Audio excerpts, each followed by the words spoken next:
On the spot news media, we got the latest news. We don't care about the views, we just representing right. Put local news internationally every night. On the spot, wave that Jamaican flag from left to right. Let's get it right, y'all know the type. We ain't dealing with the hype, we make it take flight. Yeah, man, my viewers and subscribers, what go on? A blessed and wonderful Wednesday morning to each and every person out there tuning into On The Spot News Media, and especially for those listening from out of Spanish Town, St. Catherine. Boy, trust me, it's a blessing to wake up and be amongst the land of the living. Yeah, man, may I tell you, because this is the present state of our dearly beloved island. Literally, Jamaica turned upside down. Sometimes I have to wonder if the criminal elements in Jamaica have a little tag team thing where them a play. Where when one set of man are going bad for a while, them tag team another set of man say, yo, make a cool off and uno just take it up right now, quick and fast. And then another section of the island just erupt in a straight violence and chaos. Boy, may I tell my peeps, that was the case over there in Spanish Town. Well, in this morning blog, you don't know a strictly Spanish Town we're going to deal with right now, because over there are the hot topic. So in this morning blog, I have a few interviews that the ones and ones them definitely need to watch, because it is coming out of the mouth of the head of the St. Catherine North Police Division, which comprises of Spanish Town and its environs. We're going to talk to the SSP, we're in charge of Spanish Town. Then of course, the Commissioner of Police was also on the ground, and we're going to hear from the Commissioner of Police also. Then of course, we're going to hear from the Prime Minister, as it relates to our new laws and legislation that he might try to pass for curb and combat our present crime situation. But before we get into those rather interesting interviews, may I go give you a quick synopsis, a full rundown of what really take place on the ground yesterday in a Spanish Town. Well, the first set of knockings and clappings were going on. Took place off Old Harbour Road, on a little dirt road. To me, this area looks like it leads into the Heartlands community. You don't know, say down in the Heartlands there had the belly of the whale. Yeah, man, may I tell you, that is close by the Mackerel area of Spanish Town. Well, the two men were found laying on their backs, may I tell you, whole heap of can to them skin all bout, in a head and chest all bout. The man them spread out like a sheet, no longer amongst the land of the living. One of the men has been identified by On The Spot News Media, so unconfirmed reports suggest that this man on your screen, known as JJ or Rodney in the street, was among the two victims. He was reported missing some time ago, and this is the result of it. A joint military operation also took place over there in the Damed section of Spanish Town. Now, Damed is when you're entering into the Bagua Gorge, right after this, so that little community there to the left of you entering into the Bagua Gorge.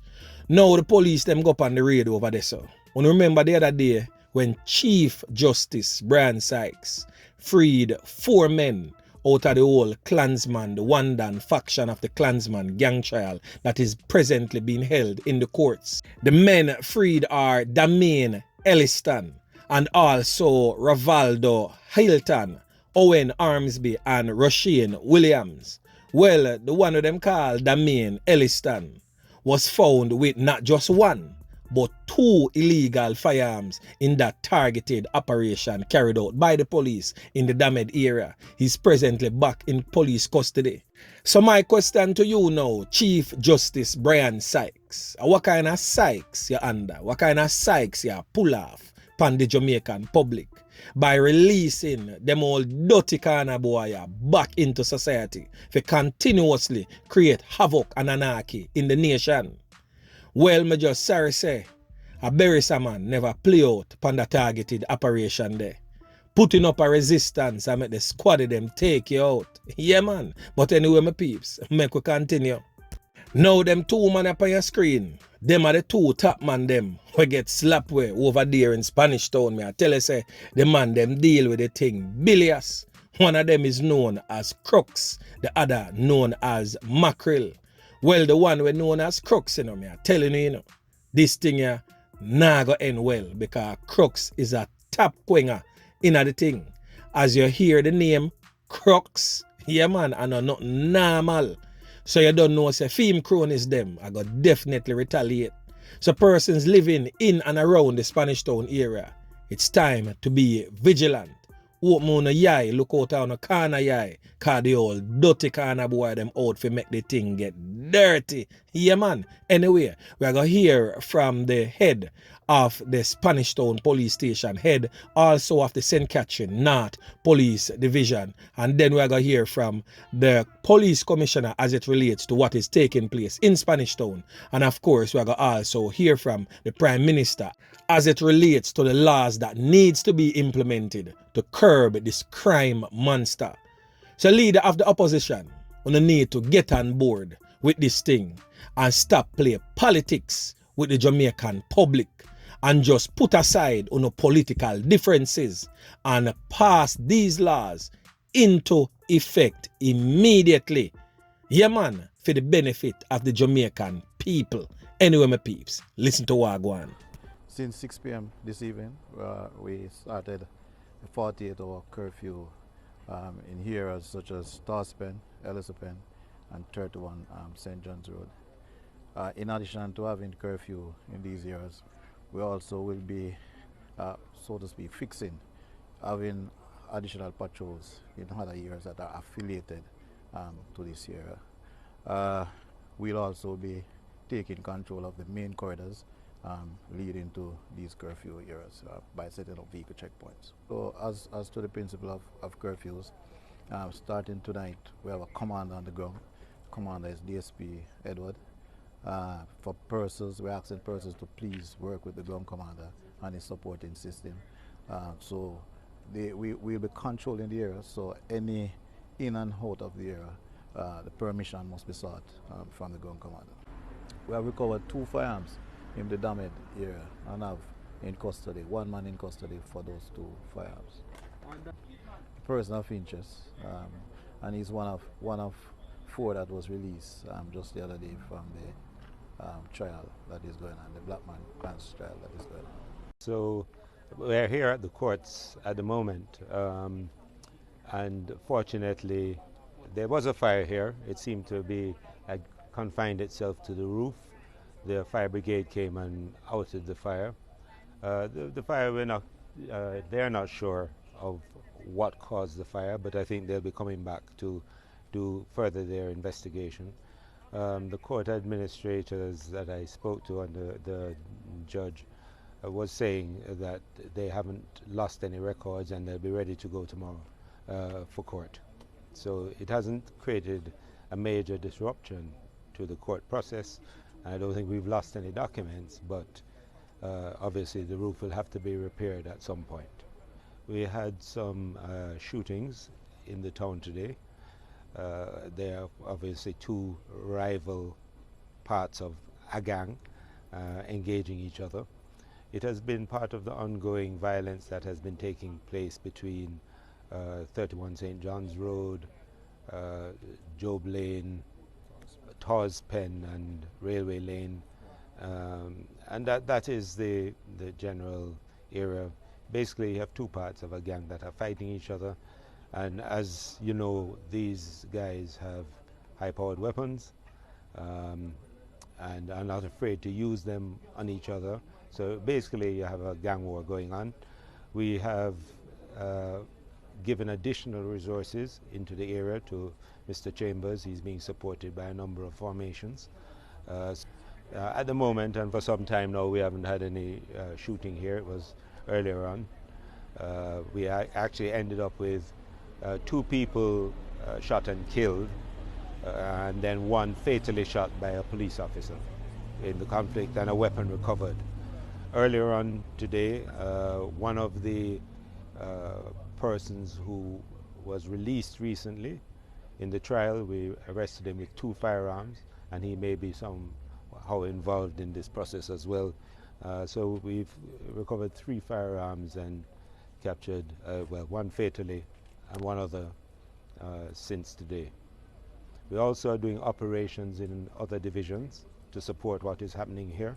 because we're aware of the connectivity across various parishes and with different groups of people as it impacts this. And well, as you know, the main way we disrupt gangs are really to bring gang cases. And so we've been bringing large gang cases to the courts. We have to continue that.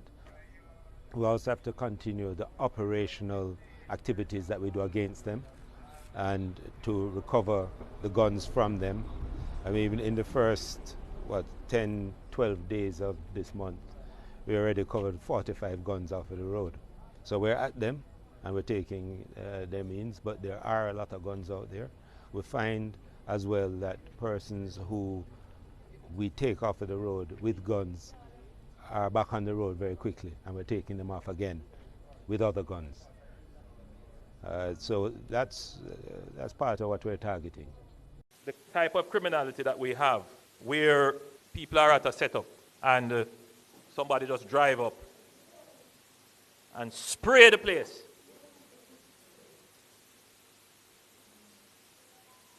That is a kind of criminal action that is designed to drive terror.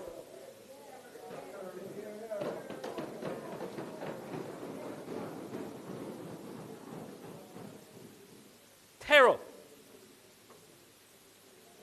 When you read reports of man, a couple in bed, a man just come and kick off the door.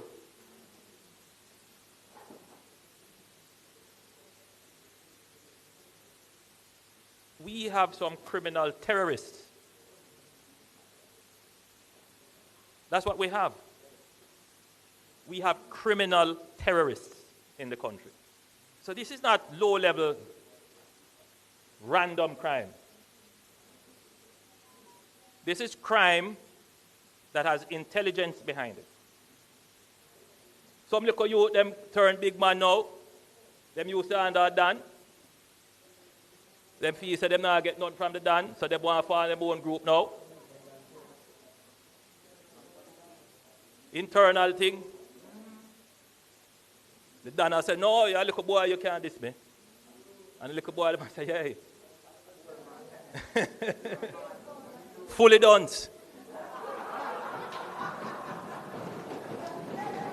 So, no matter to them. Laws that we have can't treat with that. It's not as it presently is, it is not a deterrent. And as it is presently crafted, it doesn't account for the victim's suffering. In all of this, there is quite an imbalance. Now, I'm, the biggest supporter of human rights. I am the biggest supporter of ensuring that the state does not abuse its power or abuse the people. In the conduct of the states of public emergencies and the ZOZO, we ensure that all our police officers operating within the ZOZOs and those who were put on the SOEs were trained in human rights. As much as we could, we put in place the resources that we should use force without violence. Nobody, we've done SOEs, we've done ZOZOs, and nobody can say that the police force killed anyone either in the SOE or in the ZOZO. There's a different kind of criminality that is emerging. Our present laws, our present jurisprudence, our present way of the legal system looking at our crime is outdated.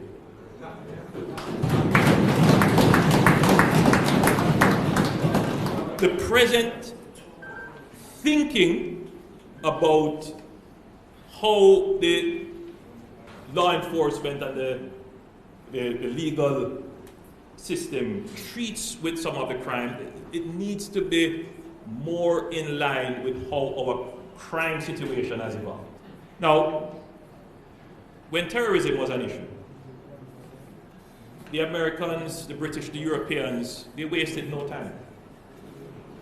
They reformed their system, brought in new laws. I remember we had to pass very quickly the anti-terrorism bill, which was essentially a pro forma legislation that we just took and we passed it here. In other words,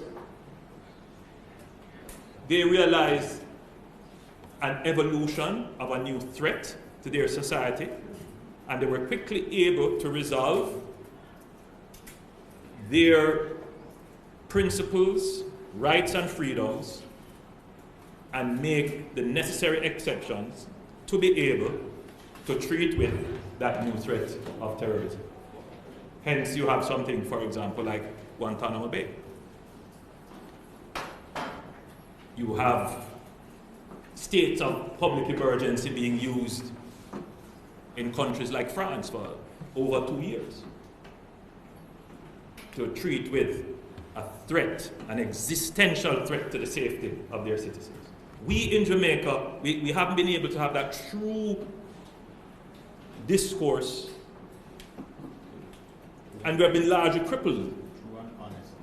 Right, true and honest discourse. We've been largely crippled politically. There is a great fear and mistrust that any change in our legislation is somehow designed to take away people's rights and to be arbitrary. It will give some political advantage. And that is what has really been the main issue in our truly getting on top of the crime situation.